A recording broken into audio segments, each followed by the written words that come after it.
Welcome to NCBA's Cattlemen's Call podcast with host Lane Nordland.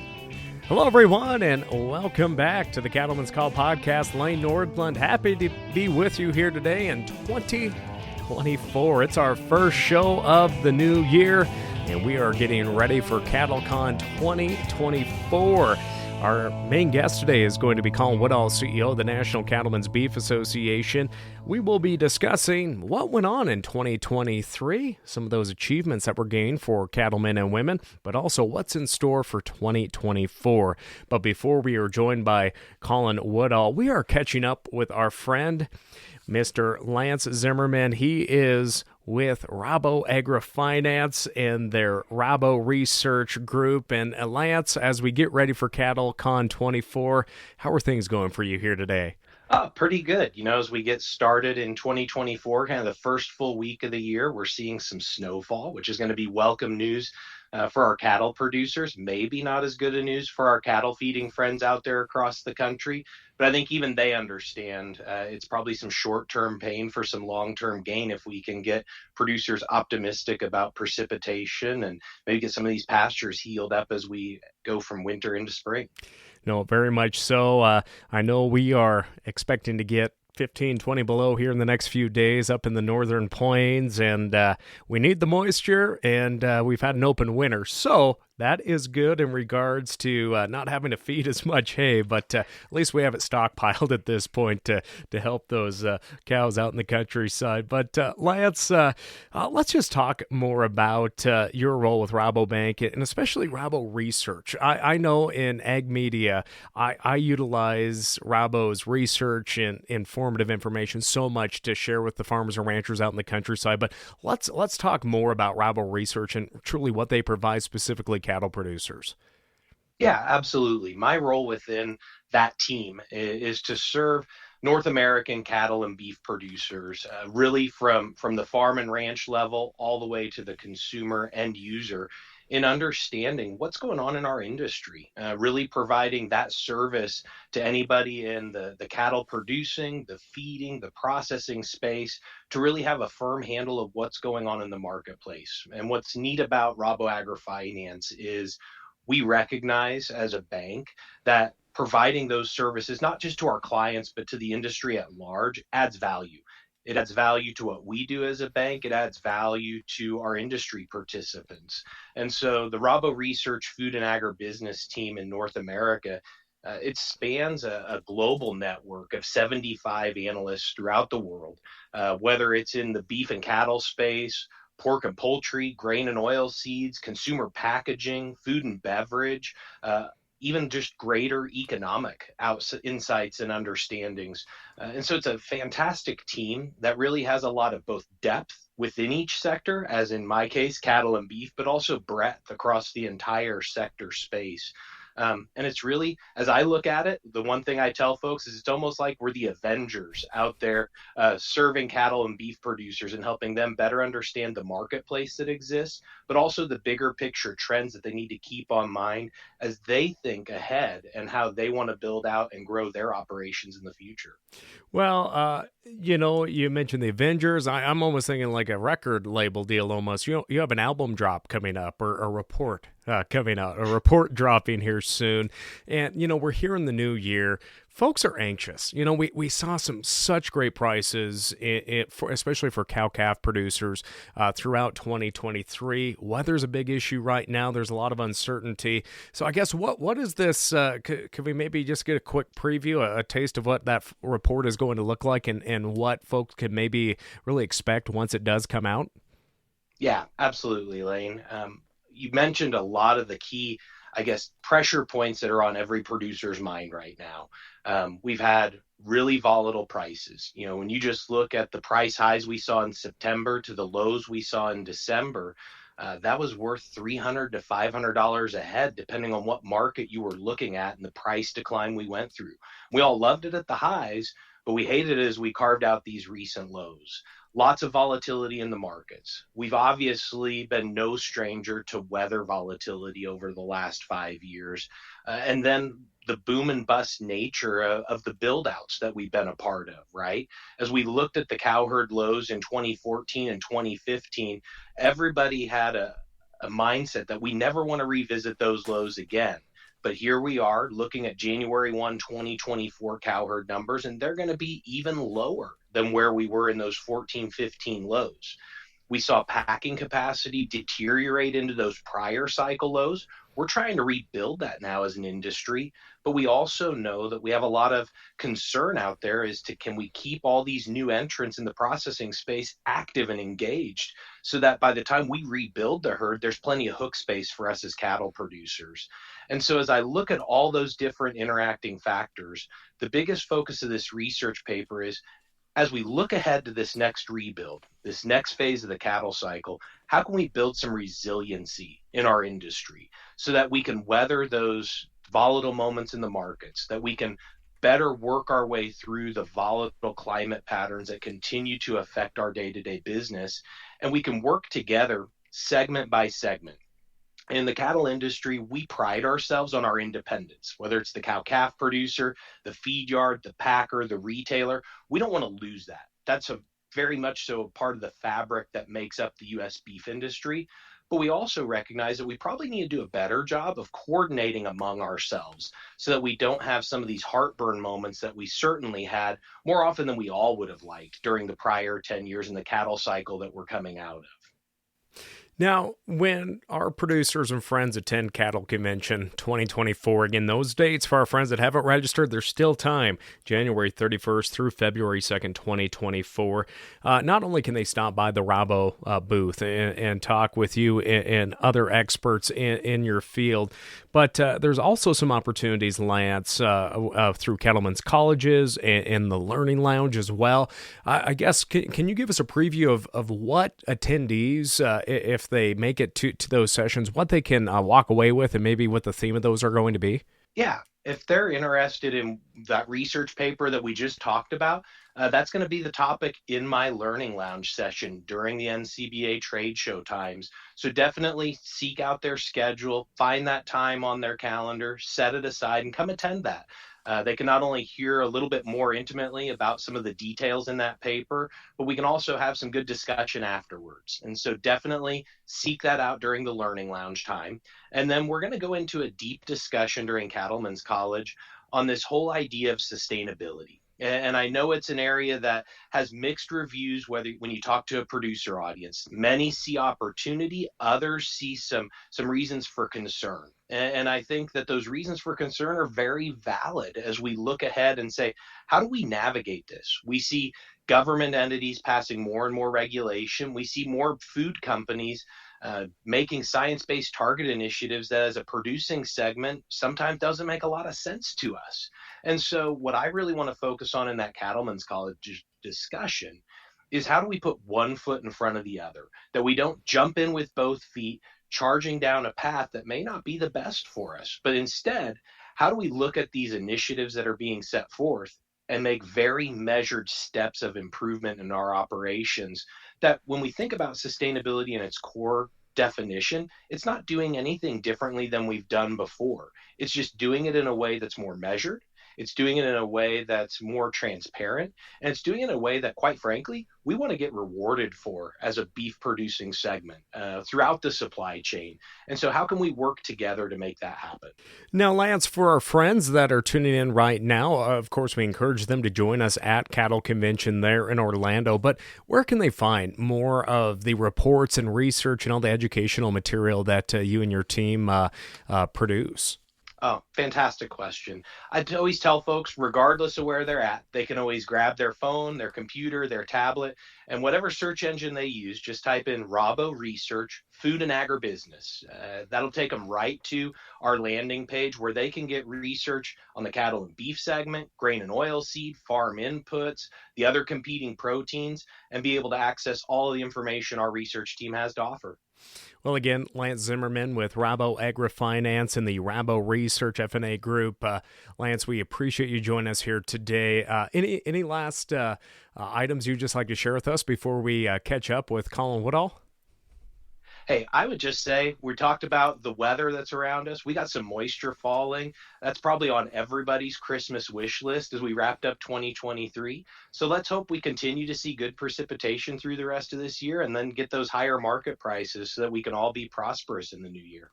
Moisture, higher prices, and lower interest rates. Those are the New Year's resolutions I want to see happen. I like it. Thanks, Lane. Well, again, Lance Zimmerman with Rabo AgriFinance join us here today. A big shout out to Rabo for helping bring you this conversation on the Cattlemen's Call podcast. We're going to hear from them a little bit later in our conversation here today on the episode, but now it's time to catch up with Colin Woodall, CEO of the National Cattlemen's Beef Association.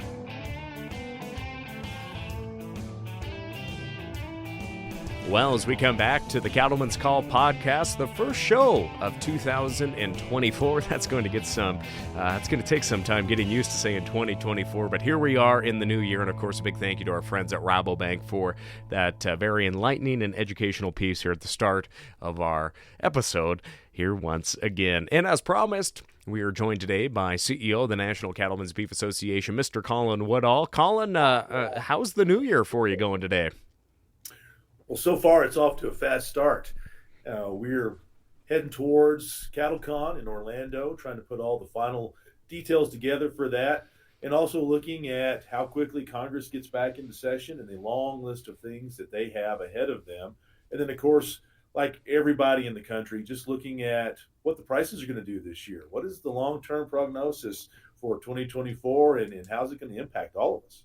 Yeah, we look at those prices. I had a good friend call me last evening and asking about, hey, I have some 5 3/4 weight steers, and I'm getting this price offered. Do you think I should sell? And I said, well, they're not mine, but I wish they were because I would sell at that price. But Colin, you and I got to catch up at the Montana Stock Growers Association convention back in December of last year. We were actually supposed to do this podcast there, but I had no voice, which is not good for a farm broadcaster to lose their voice. But you had the opportunity to travel as you do, see cattlemen and women face to face, hear their concerns, share the successes, understand their hardships as well. So what looking back on 2023, now that it's behind us, what were some of the highlights for you and the NCBA team in your opinion? I think some of the highlights were things such as our win on WOTUS, Waters of the United States, for several reasons. One is because we have been dealing with Waters of the United States for going on almost 2 decades now. It has been something that we have talked about at every NCBA convention, every legislative conference, every summer business meeting, every state association meeting we've gone to. One of the topics has been WOTUS, WOTUS, WOTUS, because we always knew that WOTUS in the form that we saw, even going back to the 2006 legislation that was introduced in the House that kind of kicked this whole thing off, all the way to the 2015 Obama rule, to what we saw in the early the early days of the Biden administration. It was going to be something that was going to have a significant impact, not only on cattle producers, but on every land manager out there, because it was going to change the way that we could use our land and have a significant impact on what land features could and could not be used, and what land features we would have to go and get a permit to use moving forward.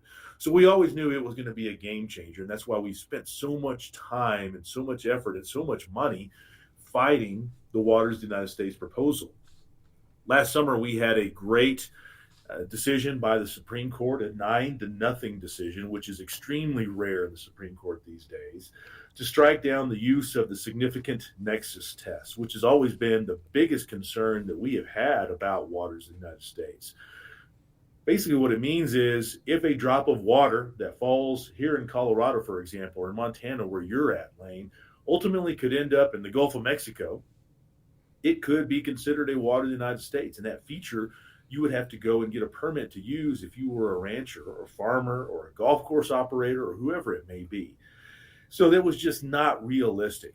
And so the fact that the Supreme Court came out and said that they agreed with us that it was not realistic, and the fact that they actually used some of our environmental counsel's work, Mary Thomas Hart, some of her work was even quoted in the decision that the justices put out, really shows that we have the high ground on this, and ultimately getting a Supreme Court decision that solidified our position helped us claim a victory here. Now, it's not the end of the discussion. We still have some things we have to work out.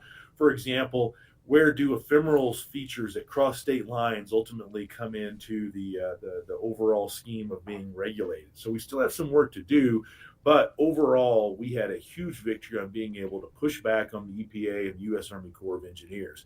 And it shows that even in a time of a political environment that's not very positive for us as cattle producers, especially dealing with President Biden and his administration, it shows that we can still win.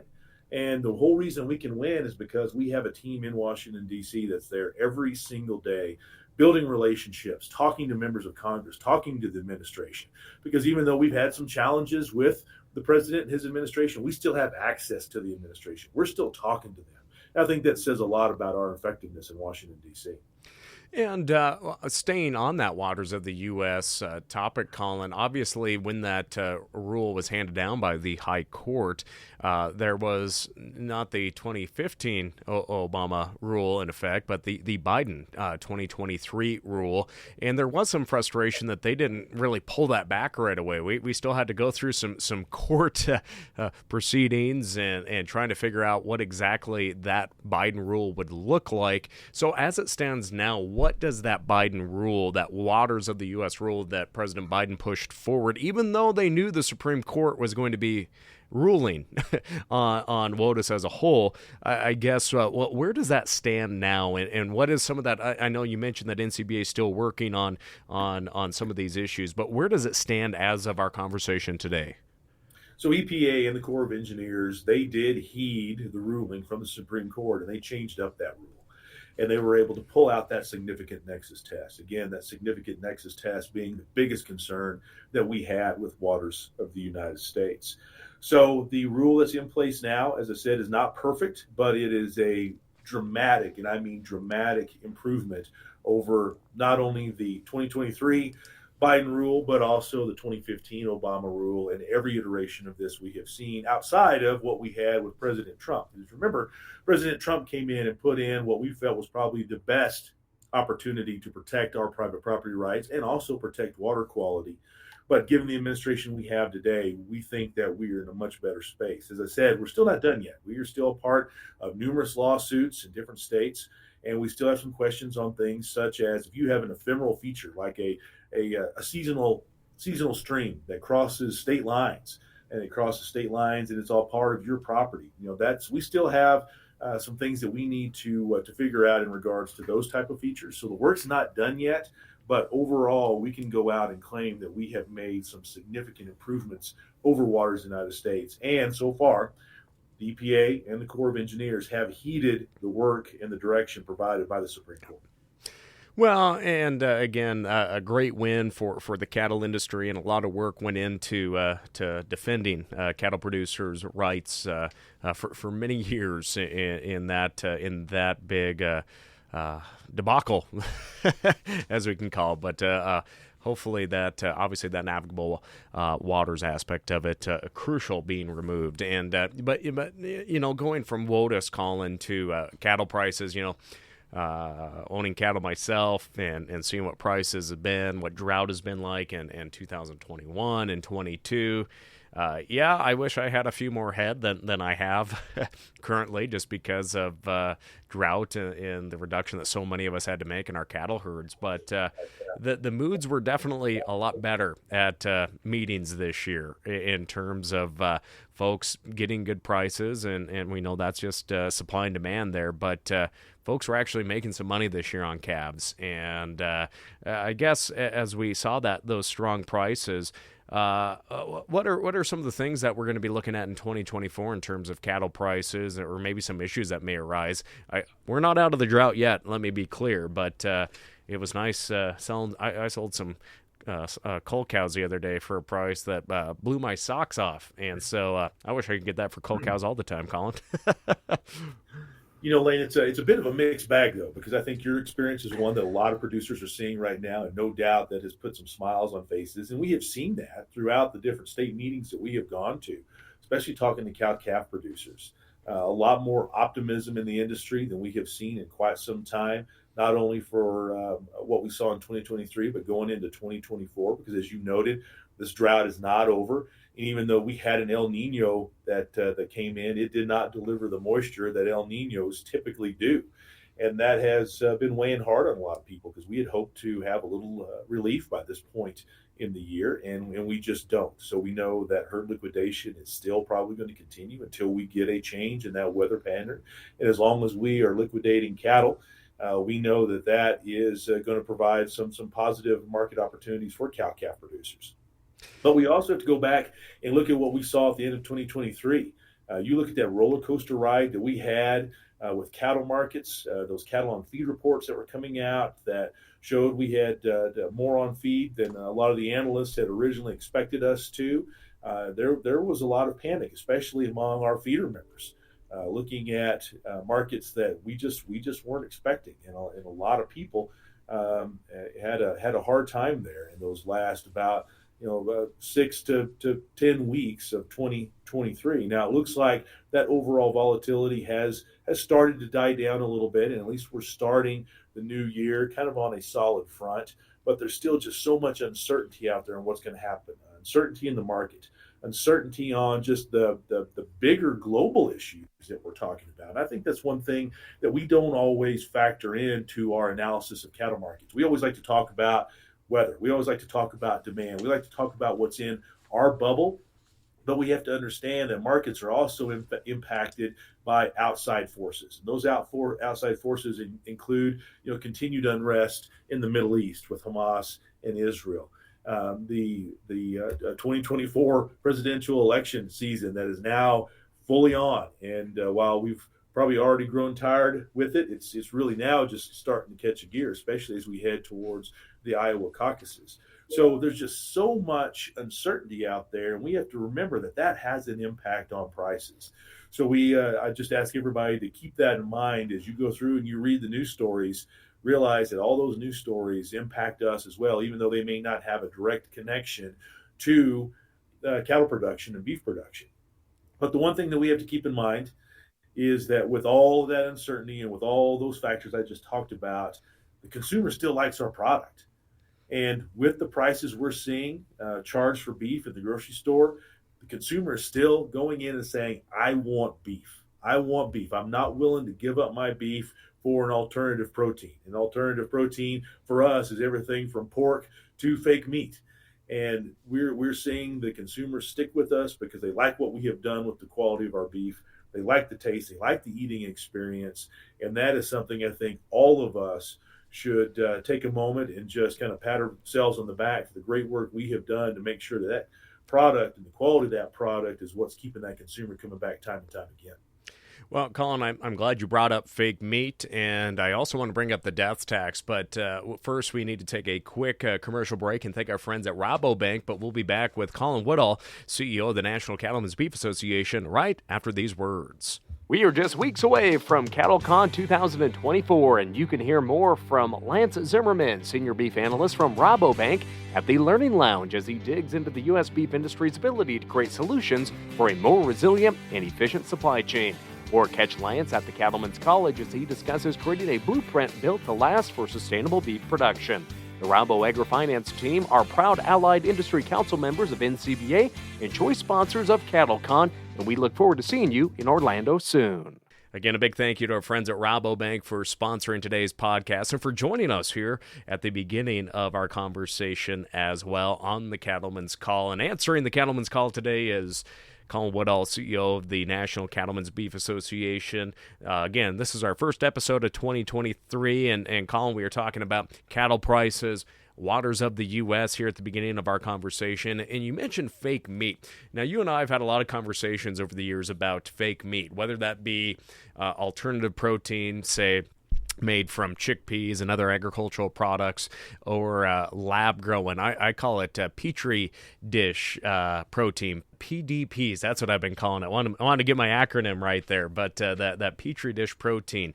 And we've seen quite a lot of changes in preferences for consumers here in the U.S. We've even seen countries step up to the plate, like Italy. That's been a big headline, where Italy has totally voted to make Petri dish proteins, these lab-grown meats, illegal. They don't want it. They believe that's going to impact their cultural heritage in food. They want to protect consumers. So I found that very fascinating to see a European country block lab-grown proteins. But what from consumer preferences to just the development and investment in these fake imitator products that are trying to take advantage of all the hard work that ranchers have put into promoting their protein over the years. What is fake meat looking like here in 2024?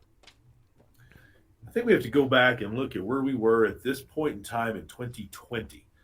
And in 2020, we were heading towards our convention in San Antonio, and the thing that we were most concerned about was fake meat. That's all we talked about: fake meat, fake meat, fake meat. Because what we had seen was companies like Impossible and Beyond really start to spread their wings. We had the Impossible Whopper that had come out. We had had an initial public offering for Beyond, and they were really garnering a lot of attention and a lot of focus. And it seemed like every time we would turn on the news or look online, we would find another company that was adding a Beyond or Impossible product to their menu. Here we are 4 years later, and you have restaurants that have taken Beyond and Impossible product off of their menus. You have Burger King, who has said that there is no way that they're going to expand their offering of any alternative proteins. And you have Beyond stock price that is just absolutely in the tank. So it shows that even with all the hype, it wasn't enough to address the bottom line for all of us, and that is, what does the consumer want? You know, you can talk about all of these products in every which way you want to, but really it boils down to trying to give the consumer a high quality eating experience so they come back time and time again. We do that. We do that with beef the way God intended beef to be, not with these fake products. And so when you look at the plant-based fake meat products, we know that pretty much we have won that battle, that they are not going to take us out. Our focus now is on the lab grown, or as NCBA's president Todd Wilkinson from South Dakota says, the goop that's out there. And I like your PDP as well, Lane. I think that's also a really good one, because they are taking cells from bovines and using a bioreactor process that really is kind of utilizing a goop of all sorts of stuff to try to come up with a lab grown product. So for us, we've got two things that we're looking at right now. One is, who regulates that?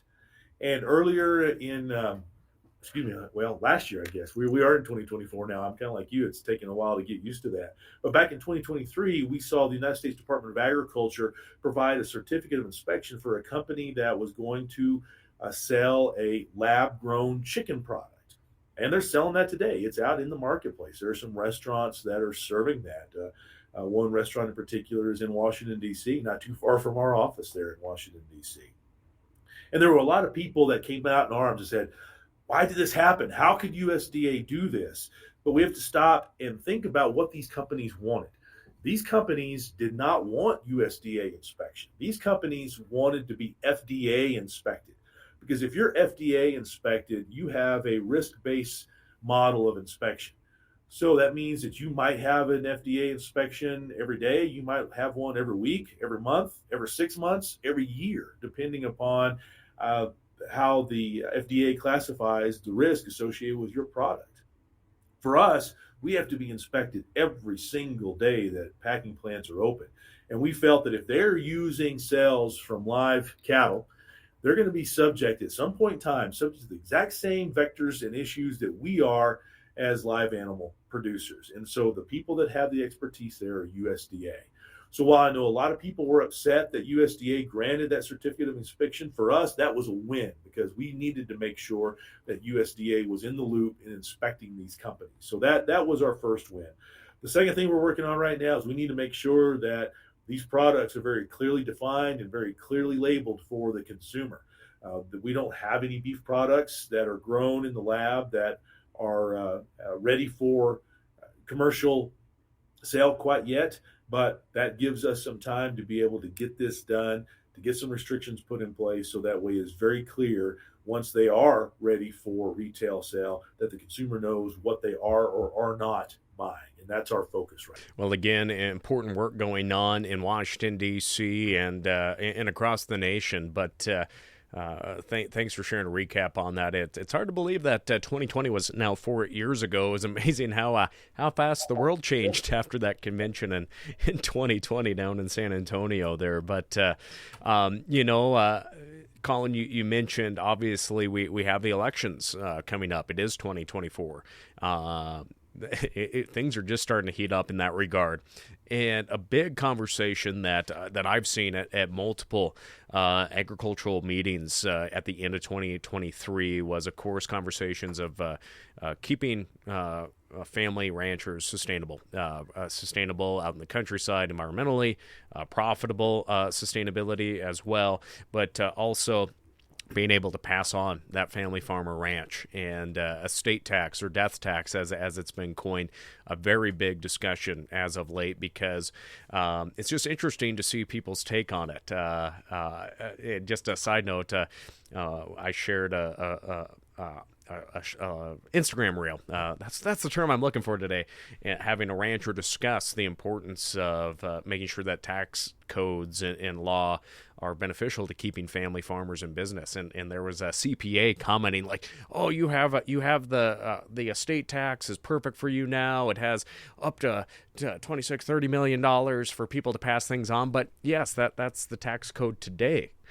It could totally revert and only be $1 million. It could be $500,000 per. You don't know. That's why I mentioned that election. What? Let's just talk about the death tax here, and maybe some of the work that NCBA is maybe looking at right now, and maybe keeping an eye on now that we have an election coming up.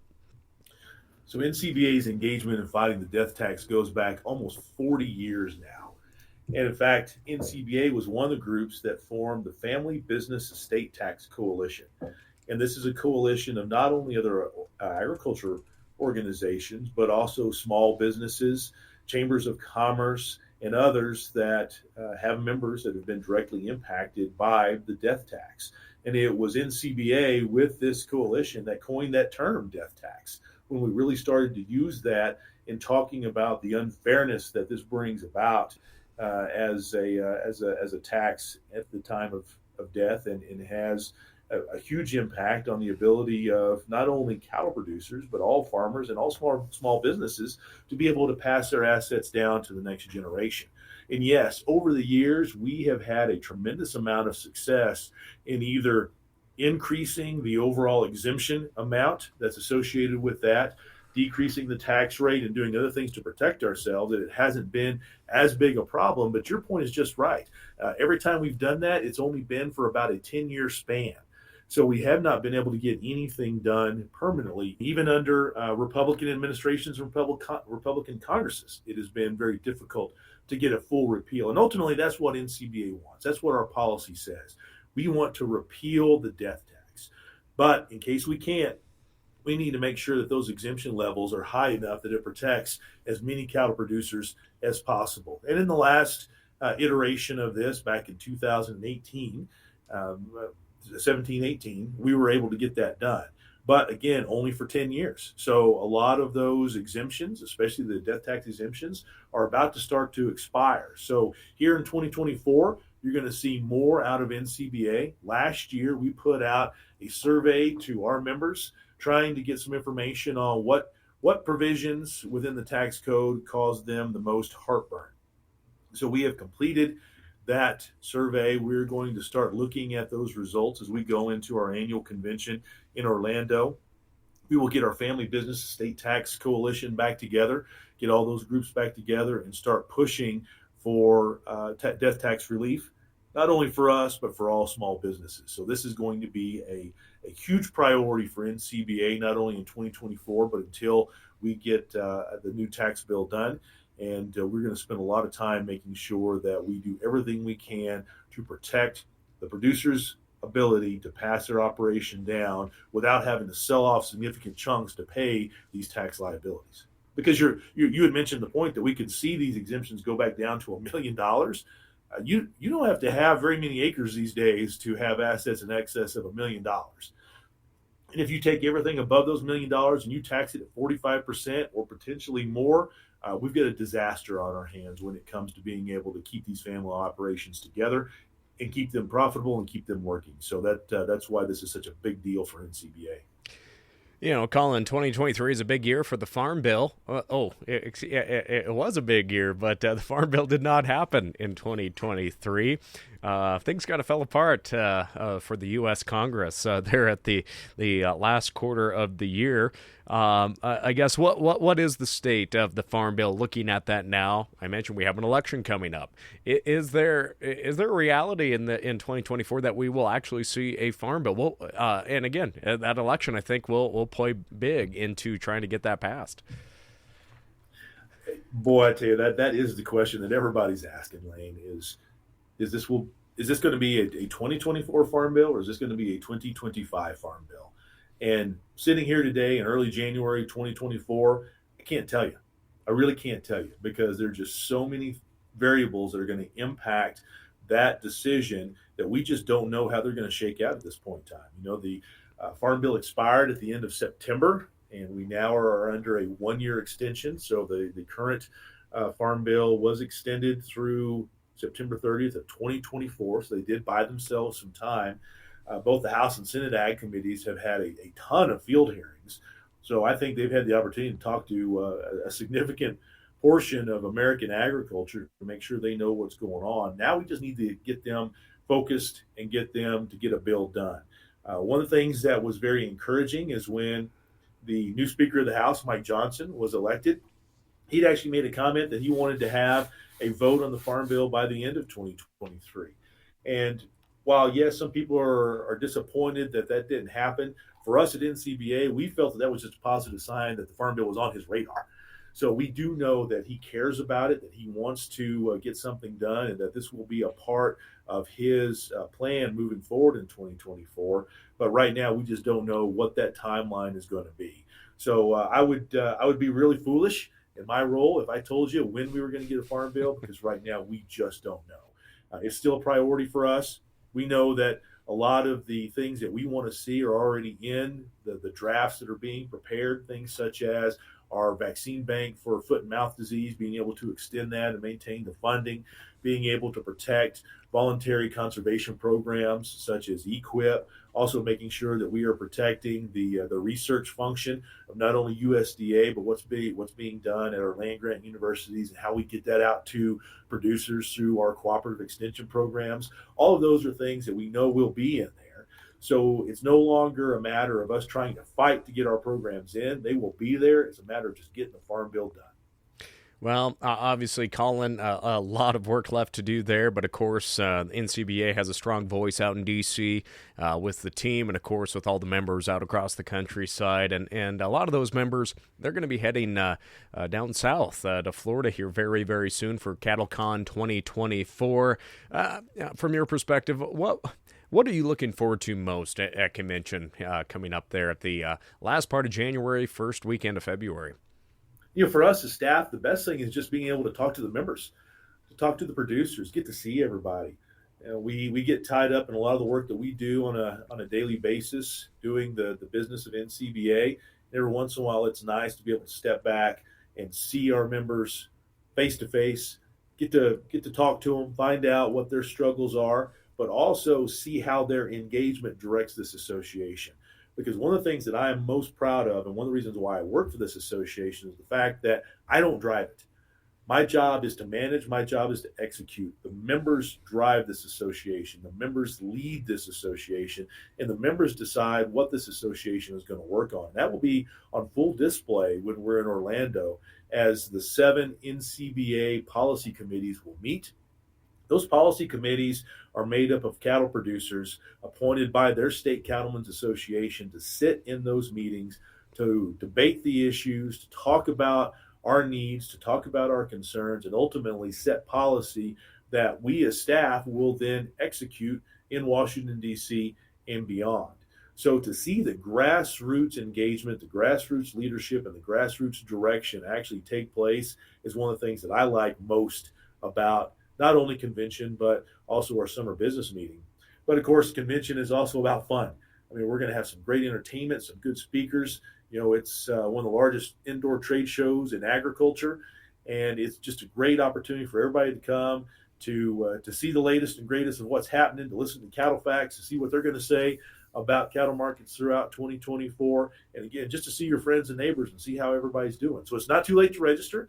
All you have to do is go to ncba.org, and you can find the way to go ahead and register. Come on down, join us in Orlando, and have a lot of fun. And for a lot of you, I guarantee Orlando in the first week of February is going to be a whole lot warmer than where you all are at. So come on down and join us.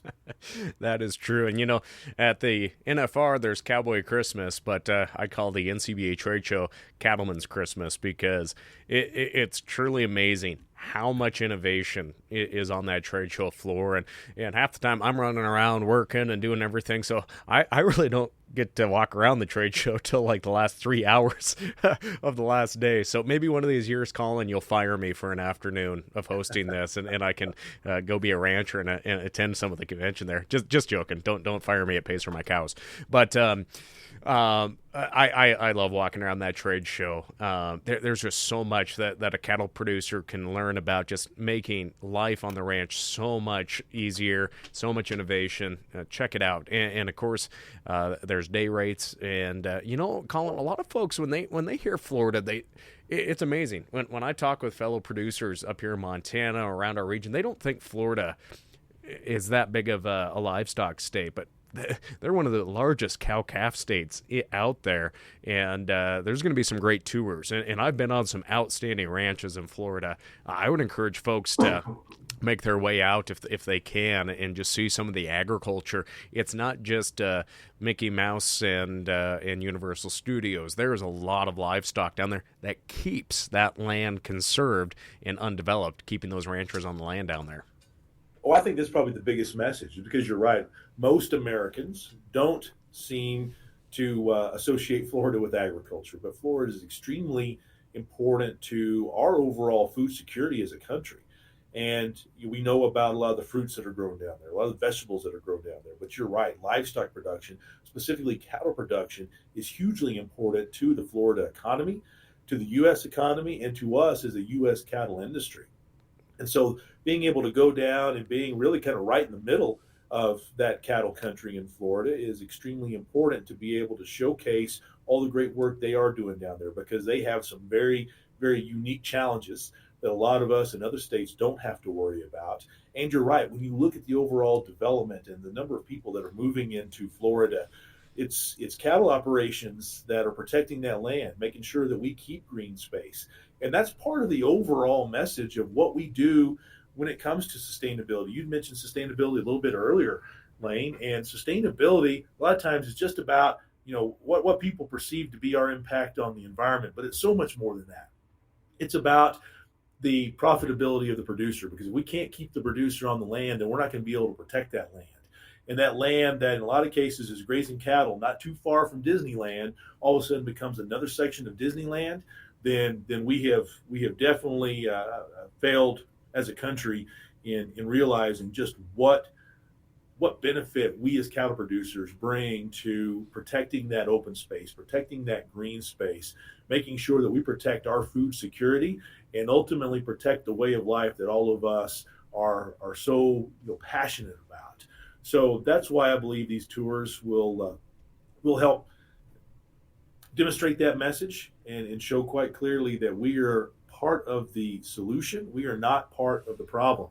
So as you go and register, make sure that you add those tours on. And another thing to keep in mind is we're looking at CattleCon is, unlike everything else that we see in the world, the registration cost has not gone up. It hasn't gone up in 5 years. Very few things can say that, or very few events can say that. But we're the one thing to say our price for registration has not gone up in 5 years. So please factor that in as you all consider whether or not you're going to come join us in Orlando. But I urge you to come, because we're going to have a lot of fun. And again, those dates are the 31st of January through February 2nd. And again, a lot of events going on even before that official kickoff. But just visit CattleCon online and get registered. See the schedule. See who the speakers are. Check out those Cattlemen's colleges. Very insightful information. And we're going to have a few of those conversations on the podcast with those presenters for a few of those Cattlemen's colleges here later in the new year as well. But Colin, anything else before I let you get back to your day? It's going to be a challenging year, Lane. No doubt about it. Whether we're talking about Congress, talking about the elections, talking about what we anticipate to be a lot of federal rulemaking here in the last year of President Biden's term, whether it's the first term or the second term, we don't know, but we do know that as with most presidents, whether they're at that 4-year mark within it's the first or the second term, there will always be more federal rulemakings. We know we're going to have a lot of challenges, but overall, we're pretty bullish on where we stand as an industry. We're pretty bullish on our effectiveness in Washington, D.C. We're pretty bullish on where things go in terms of continued consumer demand for our product, and overall, we feel it's still a really good time to be in the cattle business. So for those of you who are listening, who are NCBA members, I want to thank you for your membership. Your membership is what helps us do what we do, especially advocating on your behalf in Washington, D.C. And if you're listening to this podcast and you're not an NCBA member, come join us. It's the basic membership is $160. And that's pretty cheap insurance for what we're doing to protect your operation from the federal government. So come join and be a part of what is the oldest and largest national trade association that is advocating on behalf of producers just like you. Well, again, Colin Woodall, CEO of the National Cattlemen's Beef Association, joining us here today. Colin, thanks for joining us. Hey, thank you, Lane, and Happy New Year. Same to you, and we'll see you down in Florida for CattleCon 24. With that, friends, we hope to see you down there as well. If you haven't done so, make sure and subscribe. Share this with your friends and in all the conversations we have with cattlemen and women on the Cattlemen's Call podcast. Until next time, I'm Lane Nordlund. We'll catch you then. Thanks for tuning in to NCBA's Cattlemen's Call podcast with Lane Nordlund. For more information, visit ncba.org and make sure to subscribe to the podcast today.